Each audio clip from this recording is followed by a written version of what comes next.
Welcome, Humble Fit. Appreciate you checking in. Hey, I see you waving back.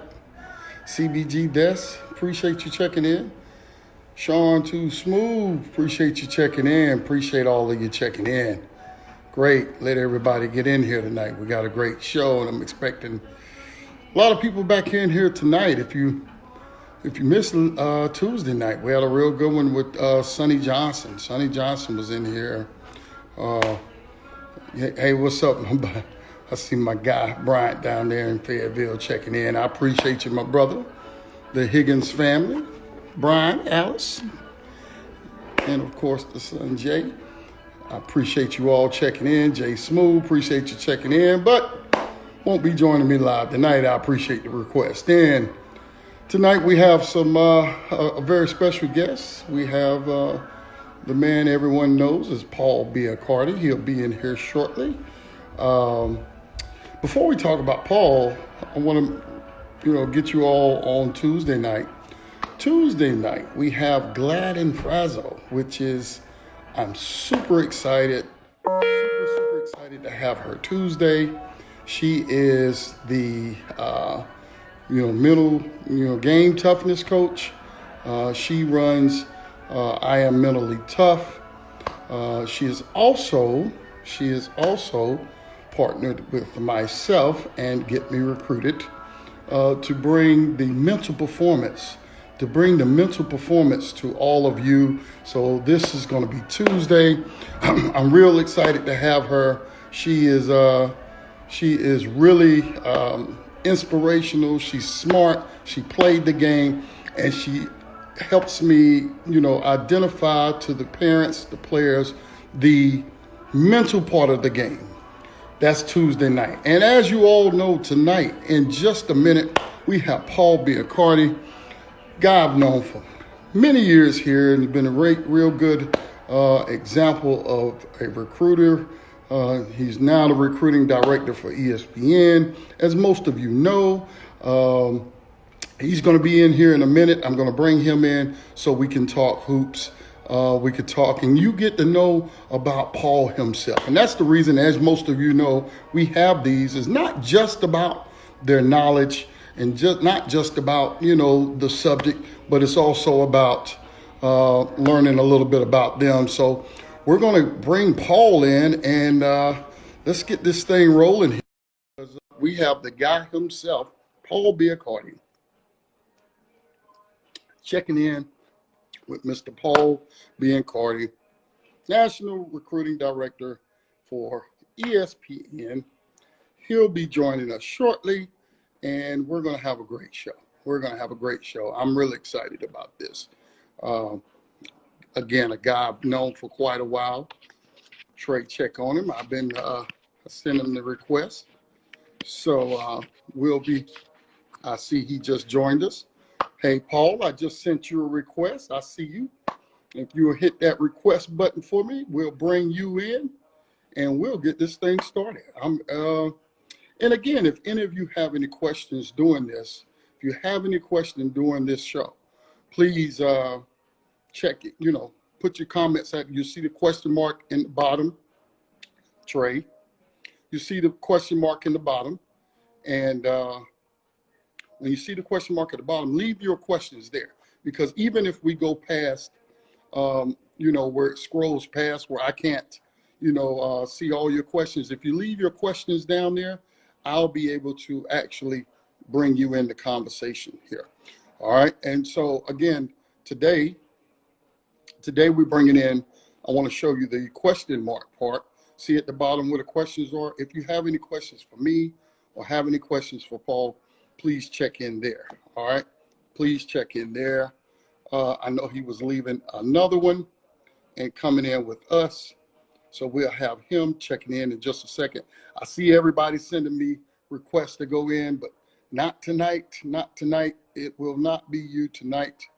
We're going to bring in Paul here.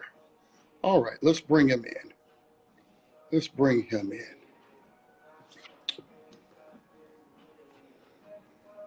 Here we go. Lamont, Coach Paul, how's everything, my brother? Things are going okay. They're going good, actually. Thank you. Can you see me and hear me okay? See you and hear you fine. See you and hear you fine. I know you're a busy man. You're probably one of the few people that I say is probably more busy than I am. I don't know. You're pretty busy. Every gym I go to, I see Paul. I'm like, yo, this guy's everywhere. Like, I know I get around, but you really get around, right? Well, now we have to be on Zoom all the time or Instagram Live or FaceTime or conference calls. So mostly everything we're both doing right now is indoors. It is. Well, it's good and bad, you know what I mean? So, and we're going to talk about the life of a recruit now because I get asked the reason I'm so excited about bringing you on, I get asked these same questions all the time. And I tell them this life, what it's like. And, we've had some great guests on. And the one thing I like for them to do is to get to know the person beyond just the basketball. Yeah, we're going to talk some basketball, but get to know. And before we get that started, I want you to introduce yourself for those that may not know. Okay. Paul Biancardi. I played Division III basketball. I played for Tom Thibodeau back in the 80s. Good story on that. I went as a walk-on, got cut. So life doesn't get any worse, man, than as a cut walk-on. Right. And then the second year I tried out for the team, Lamont, I broke my ankle. Really? So I'm 0 for 2. Right. Third year, I made it. And okay. by the time I was a senior, Tom Thibodeau was the head coach then, and he made me captain of the team. And I had a chance to play some meaningful minutes, not many. Right. He said I could stay in the game. Right. So my message to everybody that's listening and watching is that, there's a home for everybody. I made myself a college player with average talent, but I didn't just want it. I wanted it badly. Right. So that's why I try to tell every kid that's out there, you can play college basketball somehow, some way. You may have to be a walk-on, but you can do it. Right. If I remember right, didn't you get a character award or something like that? Something like that, right? Yeah, I got the it was called the James Tuig Award. It was for sportsmanship, character, and work ethic. And that's how I made the team. I mean, it wasn't my talent. No. Now you also you played in high school. You played. They retired your jersey, right? But did the school close, or did I read that wrong? No, my high school, Pope John, closed. I actually spoke. This was pretty neat. I spoke at their last commencement as the keynote speaker before the school closed. Yeah, so it was pretty emotional. You get to speak at your alma mater, and you get to speak at graduation. And then, went on to college. So I was a captain in high school and a captain in college. So that just means that I was dedicated and I had pretty good leadership skills. And that's why I tell every kid, you can be whatever you want to be if you're not that talented. And if you do have some talent and you have all those leadership and strong traits, and you parlay those together, you can be something special. Right. So then I went right into coaching. Yeah, I went right into coaching, coached high school, coached Division III. And then I got what I thought was a big break. I got elevated from Division III to Division I, but as the volunteer coach. Okay. So volunteer means you get no do-re mi. Right. But the point to that though, you were willing to do whatever it takes, right? You wanted the opportunity, right? Exactly, and that's where I hope that I make this point to everybody listening who wants to coach. So I go from Division III assistant and a school teacher during the day to a school teacher during the day and a volunteer. Now, Boston University, Division I, Mike Jarvis hired me. He was the head coach at the time and gave me that opportunity. Without him pulling me up to Division I, it would have been a longer road because I didn't play Division I. I didn't know anybody. I had no connections. Right. And so why did Coach Jarvis do that? Did you know him or had a connection somehow? Nope, just we had some mutual friends, yes, but I showed him the willingness to do what you just said. I'll do whatever it takes. You don't have to pay me. I'll work as many hours as you need. I'll do whatever job you ask. I just want the opportunity. And Mm. I think I convinced him of that. And I helped him. And, he helped me launch my career at the Division I level. Mm-hmm. Then got me to the next job, was a graduate assistant at Boston College in the Big East. Okay. And the Big East in the 90s, as we say, was the joint. That It was on fire. Man, that was the golden era right there. Ray Allen, Allen Iverson, Mutombo, Mourning, all the great players at St. John's, Villanova. Yeah. I can't remember it. Providence College had Dickie Simpkins. Dickie, yeah.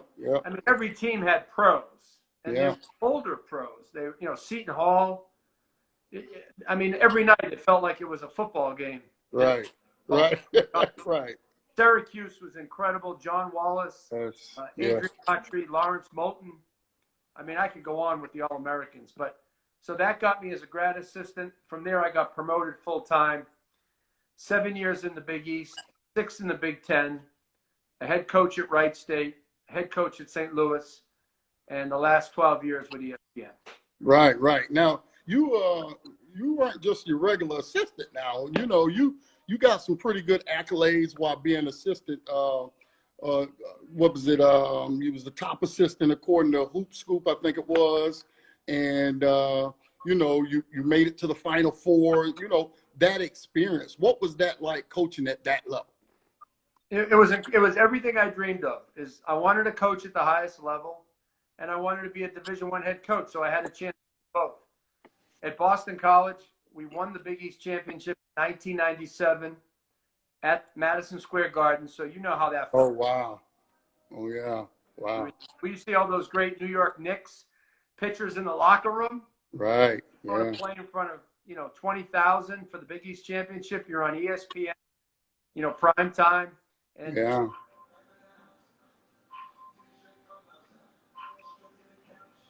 Terry Kittles, Alvin Williams. Man. Had a couple of pros. Terry Kittles.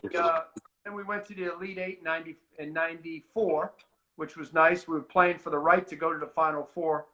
We lost that to Florida. And then went to Ohio State, won some Big Ten championships. And then you mentioned to the Final Four. And, that's still, when you think about it, it's surreal. Everything is surreal about it because it's everything you watched, everything you dreamed about, and now you're experiencing it. And you've got to keep it in perspective when it's going on because it can just overwhelm you, and then you can't get the job done. Right. Yeah. No. As I was reading up on it, because every guest I get, I don't care how well I know them, I love researching. That's one of my favorite parts of this. I get to research them, and everywhere I read, it talked about how good of a recruiter you was, and how you were the coach's right-hand man, and you just took care of everything, and I'm assuming with all that experience as an assistant is how you became Horizon League Coach of the Year. It's about relationships and so forth. So I got a lot of coaches that I see, popping up here that I know coach AAU or at a small college. What would be the advice you give them if they're trying to become an assistant, and also how to make that transition or get the opportunity to come from an assistant coach to a head coach? Well, yeah, those are two questions that are really important. I think, first of all, to be a really good recruiter, it's how you treat people. Mm. People talk about relationships. Well, the most important thing in a relationship, in my mind, is trust and loyalty. And if you can have that with somebody, then I think that creates a belief in each other. Mm-hmm. And it creates a community at a different level. And so when you treat people, it's got to be with kindness and respect. You may not tell people what they want to hear, but it's got to be straightforward. So a lot of times I pick up the phone, call a coach and say, we're not going to recruit your kid anymore. And it may be a coach like yourself that I really like, but, I was straightforward. I told you, hear from somebody else. So I think the more that you're straightforward, the more that you have a level of respect for the people that you are talking to, and do it with a sense of kindness, they may not like it at the time, but they respect you back. And, you know, I think that builds that trust and loyalty with each other over time, and things that you do for people over time, Lamont, that you do things for people not to get anything back, but just because you want to help other people. That's right. My mother taught me that. So, Right. you know, and it all came back full circle to where today is if you do good, people follow. That's right. That's right. And, you know, I just try to help as many people as I can within the course of a day. And I did it since I was a kid, actually. And my mother ingrained that in me. And I think that helped me become a better professional. And if you want to go from an assistant coach to a head coach, you got to be really good recruiter. To do that, you have to be able to have loyalty and trust with people, but you also have to be really good evaluater of talent. Mm-hmm. The best recruiters to me are the best evaluators. Mm-hmm. Anybody, we can all go into a gym and say best player. Mm-hmm. The right player for your program. Does he make the team better? Is he help the locker room? Is he good on campus? Is he respectful off campus? There's a lot of questions you have to ask below the surface. Right. But everybody can see talent and identify talent. Some people can land talent, but it can be bad talent. That's right. And, you know, I think I went through a stage like all recruiters where we make mistakes. I just, over time, I think I limited my mistakes. I was a little bit more careful in my approach. Mm-hmm. And now working for ESPN, evaluating all the time, I think, you know, a much better evaluator now than I was. You know, I was coaching in the Big Ten. Right. And so I would be a great teacher of the game. Everybody, recruiting is important, but I see so many coaches that just yell at kids or just try to motivate them, and that's only like 1/10 of being a coach. Right. You've got to be able to teach the game. You got to teach the game. You got to break down the why. You got to show, explain things, give kids feedback, be able to make corrections and adjustments. Right. That's a real basketball coach. So now, how did you get so you didn't play at a high level, but you coached at a high level. So where did you gain most of your knowledge? Even though you played, what was it, Division III? Even though you played at Division III, was the coach that knowledgeable that he taught you, or did you eventually just learned, as an assistant once you got thrown in the fire, or did you come in knowing? Well, I had a great high school coach who loved the game, and Tom Thibodeau, as you know, he's up for the New York Knicks jobs right now. Yeah. Longtime NBA coach. I mean, he took my passion for the game and elevated it. He was obsessed with the game like I was. So I had two great coaches that taught me about the game. They taught me how to be a better player and a better coach. They improved my basketball IQ. And they also were very demanding, which every good coach has to be demanding. Right. And then I had such a love for the game that I wanted to learn.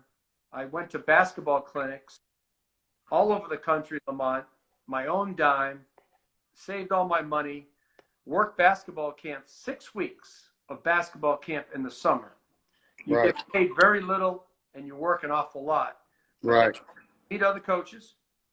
You learn how to coach. You learn how to teach. You learn how to run a drill. Yeah.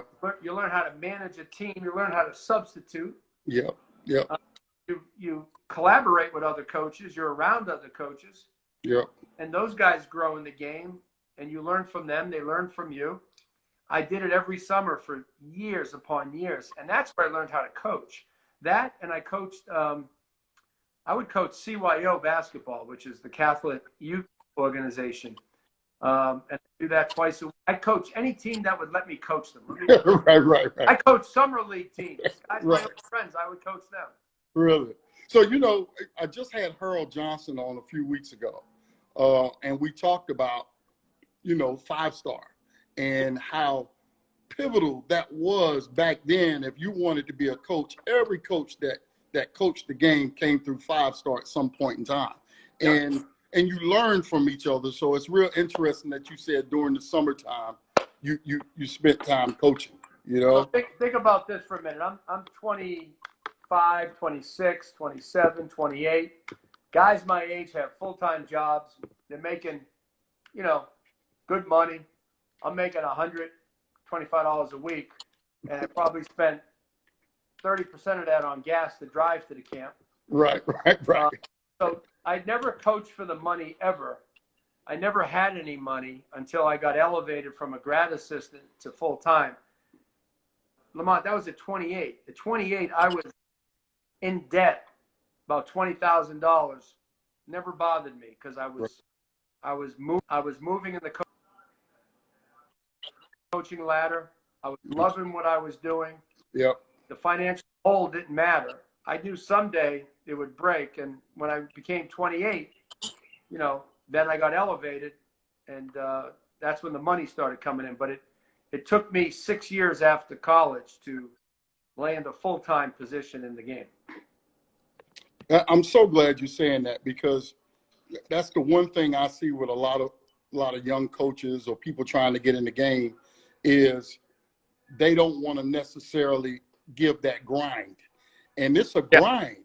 It's a true grind. And a lot of man, you really got to be dedicated to get to that next level. And a lot of people are not dedicated to get to that next level. Now, when you're watching a prospect, right? Yeah. What are some of your pet peeves or turnoffs that instantly make you back away from a kid? Laziness, selfishness, know-it-all, bad body language, bad teammates. Those are my top ones. Those are my top turnoffs. Right. I'm glad I'm telling you, they're hearing it from you, but it ain't their first time hearing it, because I preach it all the time. Yeah, I preach it all the time, and I'm glad they're hearing it from you. With social media being as popular as it is, and, right now kids think, highlight films are the way to go, and it does play a role to get some attention here or there. But one of the things that I try to teach is be mindful of what you post and so forth, because we as evaluators or college coaches come look at your social media. So what is some advice you would say to some kids about their social media? Well, especially now during COVID-19, your social media is really your resume. Yep. And college coaches are looking at your social media pages. If they're thinking about recruiting you, they're gonna have one of their managers look at all your social media posts, what you've retweeted, what you've posted, what you've liked, who you follow, the language, the tone, the pictures. They're going to scrutinize it all. And you want to make your social media page your resume, your best face forward, your best foot forward, and you want to show positivity. You want to show love of the game. You can show any hobbies that you like, but you have to stay away from, negative connotations, inappropriate people, inappropriate words, because I know kids that have lost recruiting interest and scholarships because of how they acted on social media. It's just another form of your character. It is. It's not your personal character face to face, but it's how you're being read by other people. And it could be a very positive, powerful tool, or it could be something where people decide to pass on you and go in a different direction. Correct. Good stuff. It's important to be very respectful on social media. Very respectful, positive. You can have an opinion, and you can state your opinion. You can be bold. Right. But it's best to show, I think, if you really want to get a scholarship or a spot on the team, you want to show how much you love the game of basketball and how much you want to learn it. Show that you compliment and praise other people. That's a great sign of maturity. Good point. Versus playing the comparison game and complaining about what you don't have. That's a good point. It's a good point. Now, just like me, people expect, whether I'm doing rankings or writing up on kids, they expect us to be everywhere. They expect us to see every kid. And if I'm in Kalamazoo, Michigan right now, and I tell you there's this kid out there you should know, I'm highly upset that Paul Biancardi don't know this kid. and they don't realize we just can't be everywhere, right? So, so, so how do you go about finding out what kids you need to see or hear about? Well, I'm sure just like you do. I mean, first of all, we only got one body and one set of eyes. Right. You can only watch one game at a time. Right. That's number one. So you could be at a facility where 10 games are going on. Still only get one. I can watch 2 games at once. I've Right. done it my whole life, but when I evaluate, I like to watch one game at a time. Mm-hmm. So I can get a true evaluation. You know, you go to events live, you watch a lot of film. Today we have access to so many different channels for film to watch. Mm-hmm. I only watch whole game tapes. I never watch highlights, ever. It's a waste of my time. Whole game tape will tell me more. Mm-hmm. I have a lot of friends in the profession in the college ranks. That helps me a lot. I have eyes and ears. You know, in every state, I have people that are in grassroots or in the high school game and in the college game. So I have the sources and the resources to find out about kids. But like you said, you can only be at one event at a time. Right. Now, was there ever a kid that you felt like people weren't as excited about, but you kind of felt it and that kid blew up? Well, one kid I was really high on when I first started this was Avery Bradley, who's with the Lakers now. Mm-hmm. I thought he was one of the most productive players I've ever seen in a long time, and that was including my coaching days. Mm. And, you know, he went to Texas. He's had a very good NBA career. Mm-hmm. And so he's a guy that I thought would be a really good long-term pro, a defensive player, and an improving offensive player. He had a mean mid-range game. Okay. And he was a hell of an best on-ball defender I've seen in a long time. Right. And here he is playing, 12, 13 years later, considered, maybe not an NBA All-Star, but a really good pro. Right. Good stuff. Well, he didn't get a lot of hype, but he was one of the most productive players that I've ever seen in high school. And he won, Lamont. He won. He either made his team win or he helped make his team win, that's a big thing for kids today. I love it. Yeah. And, I pay attention to that too. And he impacted the game, Lamont, sometimes without scoring, just locking people up. Yeah. No, we pay, and I'm telling you, I'm so glad you're saying these things, because these are the things I always talk about, those certain factors that not going to show up on the stat sheet, but they get our attention. You know what I mean? They get our attention. Work ethic, diving for the ball, pumping your players up. I love those type of players because they're winners and they're going to improve a program. Now, being the national director for ESPN, it has its good parts and its bad parts like everything else. What are some of the things that you like the most about being the director, and what are some of the things you may not like? Like for me, it'd be, how much time I spend away from home. What about you? What are some of the good and bad?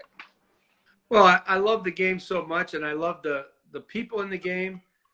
I love meeting new coaches. I love going to high school and college practices. As you know, I do a lot of college games as well. So I've got like one of the best jobs in the country. Yeah.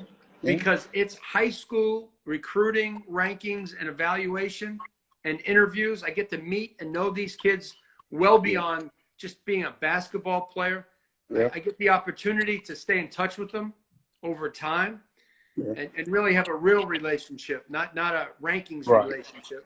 Right. And again, going to the practices, watching high school coaches. I've seen so many outstanding high school coaches or JV coaches, assistant varsity, college coaches that I know, watch them practice. So I love everything I do in the game. I get to, call games on TV. I get to, I think, help a lot of players. I get a lot of phone calls on advice about recruiting. I get a lot of phone calls from coaches on evaluating. And I just try to share with everybody and help everybody as much as I can. And some kids, they ask hard questions. I give them hard answers. And right. It's helped a lot of kids. I gave you, that picture you put out of Michael Porter and Trae Young. Mm-hmm. I had a lot of conversations with Trae Young in high school. Really? Yeah, he had a lot of questions. And I loved his thirst for knowledge. I loved his thirst to improve. very inquisitive young man. Mm-hmm. So I get to meet the best players in the country, watch them grow, keep relationships with them after. I do everything in and around the game. I don't coach a team anymore, but I feel like I'm coaching the whole country. Right. If No, that makes sense. no, I get it. Trust me, I get it. That's one of the few joys that I really love about what I do, you know. So what are some of the things you don't like? Honestly, it's basketball. There's nothing I don't like about coaching or this job at all. Even the people that complain about the rankings, I don't mind that. I really don't, because Right. Right. everybody sees their kid for the Right. special person and player that he is, Right. That's whether right. it's an AAU coach, a high school coach, or a parent. Right. I understand that. Right. It doesn't hurt my feelings when people, call me names. My kids look at social media and they say, Dad, a lot of people calling you a lot of bad names. I Right. said, it's all right. They don't know me really, so it doesn't matter. Right. Right. But I understand it's their child, and their child is a good player, or if it's a coach. So there isn't anything I don't like. You mentioned travel. What's your family situation like? Maybe that's why it's Wife difficult and to leave. kids. Yeah, wife and kids. Right. So How old are your sometimes kids? I got one in college, so that's not as bad. Yep. Gymnastics, soccer, those type of things. So sometimes I hate that I miss those things. Sure. It kind of plays on you a little bit. Like, man, I'm missing some glory days. You know what I mean? So I do feel guilty about that occasionally, but I try to make up for it. So when I am in town and I'm not, and not on the road, then I don't have time for anything else. I'm home. You know what I mean? So that's the one thing, because when that season is rolling, man, from March to probably September, I am wide open. I am wide open, wide open. And I know you are too, because I see you everywhere. Now, I feel like it never stops, because when college season's over, the recruiting starts up, and when that's over, college basketball starts. So, right. but my children are a little bit older; they're in college and out, so they like to practice social distancing with me anyway. So. Right. Right. That's good stuff. Yeah. Yeah. Well, they're older. I get it. So, but now I noticed you're a fan of the shot clock. Georgia just adopted it. Tell everybody why you have those feelings for the shot clock. Well, I just believe in my heart, ever since I played the game, that the high school game needs a shot clock. Not because the rest of the world has it, but because the game needs it. And it's not for the reasons of kids to go to play in college. It's not so it could be like the NBA or college. It's because it makes the game better, because the pace improves. The ball is going to change hands, and I think that's when the game was invented by Dr. James Naismith.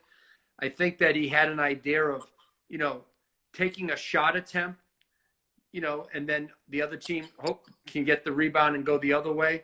It wasn't in my mind. This is just the way my mind thinks. It wasn't for one team to hold the ball and the other team to stand there. Right. Although that's good strategy if that's Yeah. what you're doing based on the competition. Every player I talk to, whether he could play at the next level or not, they want to play with a shot clock. They want to have the ball touch their hands. They want to be more engaged in the possession. I think more people get engaged in the possession. The coaches, as a profession, will be better, because they have to coach end of shot clock situations, which they can do that in practice. I think they'll be better coaches. The ball's on the baseline out of bounds, sideline out of bounds, short clock. You can go 2 for 1 at the end of a quarter. Yeah. It allows you to do things defensively now that maybe you wouldn't do before. It rewards the defense. That's right. That's right. If you play defense for 30, 35 seconds, you know that ball has to be released in some way, shape, or form. Right. So I just think it's great for the game. I think the kids would love it. I think the coaches would be better for it. I've said this publicly. I have no facts to back it up, but I think attendance would be better in some states and some counties. some areas. I think More people exciting. would want to go back and see it with a shot clock. But I have no facts to prove that, but I believe that in many ways, shape, or form, because most people, the only people that like the high school game are the people who's related to the players, or, the students would love it. Right. In school. So I'm glad that Georgia did it. They're the 9th state right now to go ahead with a shot clock. We just got to get, 41 more states on board. Right. No. And like you said, I think it'd be more exciting. It keeps the action going. Everybody thinks they're Tar Heels in '83. So, but I only want to talk one college team because we just didn't have time. Everybody wants to ask you about every team. I get it. We're not doing that because this is mostly about you. But let's talk about Louisville. Right, I'm just looking at Louisville, and they signed DeAndre Davis and JJ Traynor, and now they got some JUCOs coming in, and they got commitments from some of our alums like Bobby Pettiford and L. Ellis. I saw that they got a transfer from San Francisco, Charles Millen, who's also another one from your neck of the woods down there. And then they had our other guy, our other alum, Josh Nickelberry. They're loading up down there. What do you think Louisville's doing over there? Well, they got 5 commitments. And don't forget the big kid, Gabe. Yeah. Gabe Whitsener, something like that, right? Whitnitzer. Whitnitzer, that's right. Gabe Whitnitzer. Yeah. 6'10" out of Hargrave. Yeah. And by the way, I just read the Hargrave head coach became the assistant at Ohio University, Lee Martin. Really? Yeah, I just read that this afternoon. He does a terrific job at Hargrave. He really prepares the kids for college. He does. The game. Yeah. Gabe actually came to the Jay Billis camp. It's a camp we have in Charlotte. Jay Billis and myself and another gentleman by the name of John Serby. We run this camp at Queens University. And it's an awesome old-style 5-star camp for the weekend. And we really teach, we coach, we drill, we do end-of-game situations. And Gabe came to it last year, did quite well. So Louisville's class, I love their class. They're not big-name guys in terms of high school rankings. But these guys all have upside in the game, but they're also really productive right now, like Charles Minlin. Okay? Yeah. I'm going to tell you this. I recruited his dad. Really? When I was at Boston College, his dad, Charles Sr., was a 6'6" post player that would kick your derriere in the Big East. Really? Yeah, Fran Fischella recruited him, got him, beat us out, and he would post everybody like a stamp. I mean, oh yeah, 6'6", just a killer. Now his son, 6'5", more of a wing player. Offensive, aggressive player, wing player, a proven commodity, went to San Francisco. He's going to help Louisville a lot. I mean, he was on the fringe of a high major coming out of high school. He was. But he goes to, a good mid-major, gets that year of experience, now the transfer. We talked about Gabe is going to actually redshirt. I don't know if you knew that. No, no, I didn't. Yeah, Whitnitzer. I did read that. Yeah, he told me, I talked to him the other day, Gabe is going to redshirt at Louisville, 6'10", 230, and he's going to be a monster when he comes off of that redshirt. Yeah, he's already nice. I watched a little film on him. He's going to be all right. And the camp you're talking about, is that the one that when I was in the Bahamas, you called me and told me about the camp? So that was my camp. Okay, so this is the one you do with Jay. Yeah, Jay. We didn't have it this year, of course, because of COVID. Right. And I do run my own couple of 1-2 day camps here in Charlotte and in Georgia, because I'm really trying to teach kids how to play and not showing them all these, fancy, fake, fluffy moves. Right. And social media moves, right? Yeah, social media. I'm trying to teach them how to play without the ball and how to defend off the ball and things that they're going to need at the next level. And now, how would they get the opportunity to go to those camps? They just sign up. But right now, I don't have anything set up for July. I'm looking at August or September. I have a website. It's called CoachBiancardi.com, and I Okay. put the camps up on the website. Okay, good stuff. So they can find it there. Yeah. Now, interesting, just getting off topic here. How did you end up in Charlotte? ESPN has 3 studios, or they did at the time. They had Bristol, which is up in Connecticut. Mm-hmm. They have one here in Charlotte, and then they have an office or a studio in Orlando. We just picked the middle of the 3. Didn't know anything about Charlotte at all. Really? Nothing, except I was here for a Final Four in 97, maybe. I think they had the Final Four in 95. I don't know.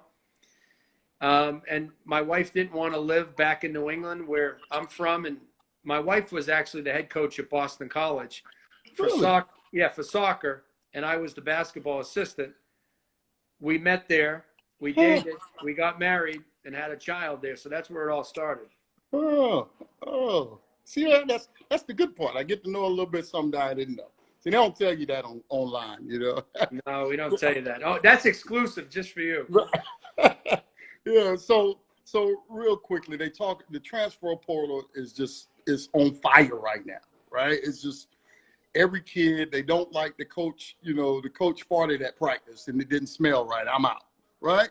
So what do you feel is the problem going on with why is it so busy right now? Well, there's a lot of factors. One of them is the kids that are making decisions to go to certain schools for the wrong reasons. So that's going to trigger a transfer, whether it's right away or over the course of time.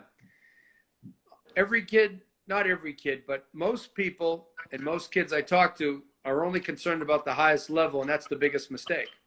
Mm-hmm. If you don't go where you fit the best, Mm-hmm. there's a good chance you'll transfer eventually, unless you want to be at that school for some other reason. Maybe it's the home state school, or maybe you have a connection to the university somehow. But you always want to go to a school where you're needed the most and wanted the most and have the most opportunity. Mm-hmm. And sometimes kids are going to the right school out of high school, but then they get so much better, they improve, like a Charles Minlin. Mm-hmm. Mm-hmm. And again, it goes back to the high level. They get that thirst, they get that desire to see if they can do it at a Louisville. Mm-hmm. And those schools love the transfers because it's a proven commodity. They don't have to recruit out of high school. It's an older player. It's a proven player. Mm-hmm. So, and there's all different reasons. When you see guys transfer that are starting at certain schools, Mm-hmm. that's when you know there's a little bit or a lot of a problem. Right. And another reason why people transfer is that they're not playing a position they think they should be playing. Mm-hmm. And guess what, Lamont? You go to some other school, the same problem's going to happen. Right. So I deal with it on this level, and to me, it just translates at the next level because they have unrealistic expectations sometimes, and they blame everyone except the facts, and it catches up. I just see a lot of the culture right now is babied a little bit, and and if I don't get my way, I'm out of here, and it's caused a lot of people because they're transferring a lot in high school. They're transferring a lot AAU teams, and it don't stop when they get to college. So I've seen kids that they transfer so much in high school. We know once they get to school, they won't be there long. And that's exactly what happens. They eventually transfer there as well. Now, Isaiah Todd and Jalen Green. It's okay to transfer if you transfer for the right reason. It's when you transfer multiple times, it's more like you're trying to avoid a situation than transfer for a purpose. Right. So I'm not saying transferring is bad. Yeah. You just have to have a purpose, and then you have to take ownership into your own situation. Right. There you go. No, that's great advice.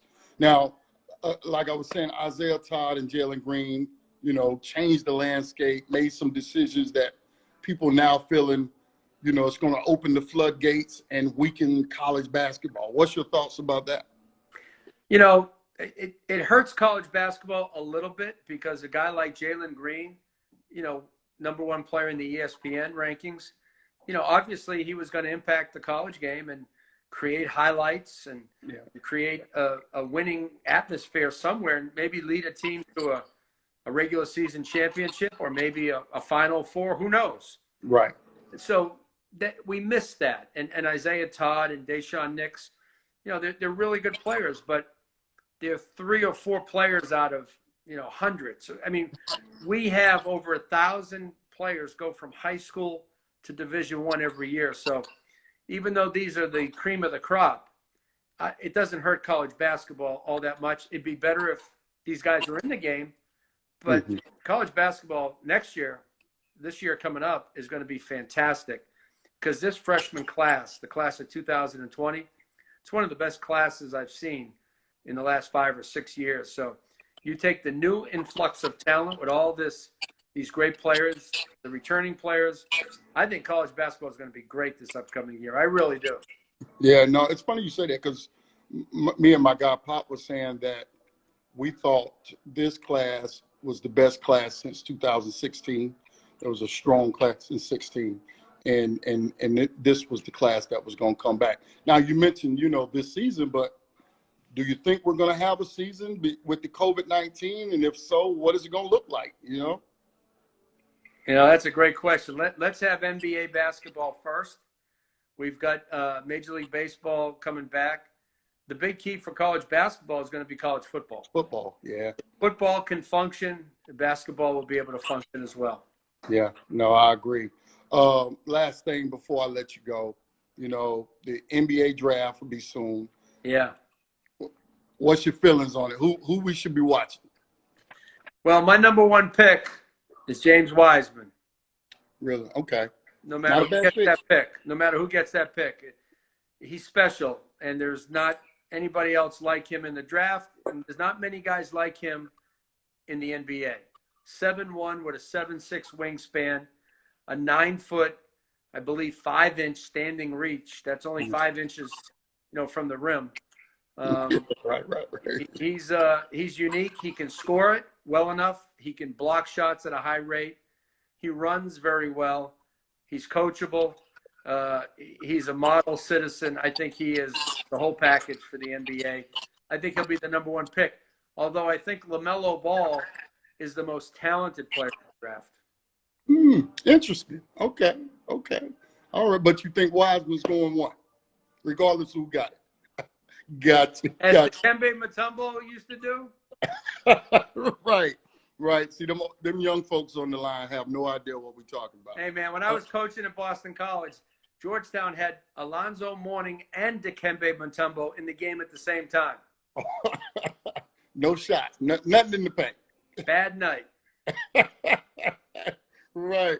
Well, we're going to let you go. However, Paul, before we go, everybody watching knows we always leave with a little something for our guests.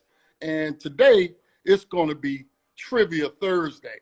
Trivia Thursday for Mr. Paul Biancardi, all right? So all right. We know you're from the great state of Massachusetts, right? And you travel the whole country, state after state. But do you know your players coming out of Massachusetts? Now, they were either born or raised in Massachusetts. You ready for it? All right, Paul. Oof. Here we go. You didn't tell me about this part of it. That's right. All right, here we go. All right, he was born in Kingston, Jamaica, raised in the Cambridge area, played at Georgetown. He's a 1985 number 1 overall pick for the Knicks. Who we got? Patrick Ewing. Patrick Ewing. That's an easy one. Come on, Paul. Hey, Lamont, you know who coached him? Who? Mike Jarvis, the same guy who hired me at Boston University. Really? Mike Jarvis went from the head coach at Cambridge, Ringe and Latin, to the head coach at Boston University. Really? So I did not know that. Interesting fact there. See, all you Boston guys know that stuff. Here we go. He was born in Hamilton, 2011 McDonald's All-American, played at Syracuse, 2013 the 11th overall pick by the 76ers, and he was the 2014 NBA Rookie Player of the Year. Come on, Paul. I know. I can't. Hamilton, Massachusetts guy. Yep. Played at Syracuse. I know who it is. I'm trying to think of his name. My folks will help him if y'all know it. Put it in the comments. Y'all know how we do. We love stumping those guys. Come on. Give me one hint and I'll get it. He got 3 names. That's right. I was going to tell you that. Because he's from, you said Hamilton, right? Hamilton. He was born in Hamilton. Yep. Yeah. Somebody just gave you a hint. What'd he say? Look in the comments. Michael Carter Williams. There you go, Michael Carter. Who gave me that assist? That was Norisa, 93, gave you an assist. Hey, whoever gave me that assist, hit me up on Twitter, man. Hit me up. Good stuff. All right, here we go. We got 8 more. Here we go. He went to Xaverian High School, Boston College, number 3 jersey, been retired. 1989 first-round pick with the Supersonics. He's now with the Celtics Media Relations Department. Dana Barros. Good one, Dana Barros. All right, we're back on the roll here. Here we go. Born in Malden, Massachusetts, reclassified from 2013 to become the #1 ESPN player in 2012. Played at Kentucky. He was a 2013 first-round pick by the Pelicans, but was traded to the 76ers right after he got with the Pelicans. We froze a second. Hold on. We get him right back.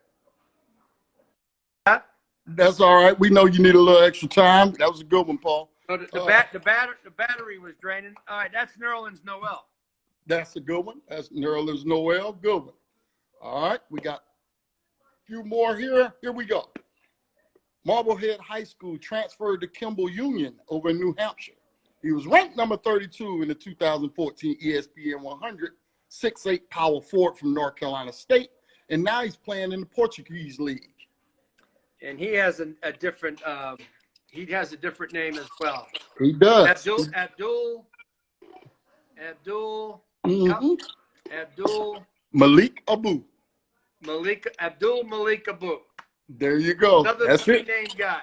That's another 3-name guy. They're the ones that seem to stump you a little bit, the 3-name guy. Here we go. Yep. We got a few more left. These should be pretty easy. NBA 79. He was a 65th pick in the 3rd round, I think it was. 11 years with the Detroit Pistons, back-to-back NBA titles, known for his physical play and violence, and he was a WNBA head coach. Bill Lambert? Bill Lambert. Good one. Another Massachusetts guy. All right, we only got 4 left here. Here we go, Coach. Born in Worcester, 6'10" power forward, attended Kentucky, then went to Villanova. 2001, he was a first-round number 17 pick for the Toronto Raptors. And he committed to Boston College before he went to Kentucky and Villanova. That is Michael Bradley. Yeah, Michael Bradley. Good one. You're absolutely right. I read that. Bad boy Bill was the Lambert. All right, here we go.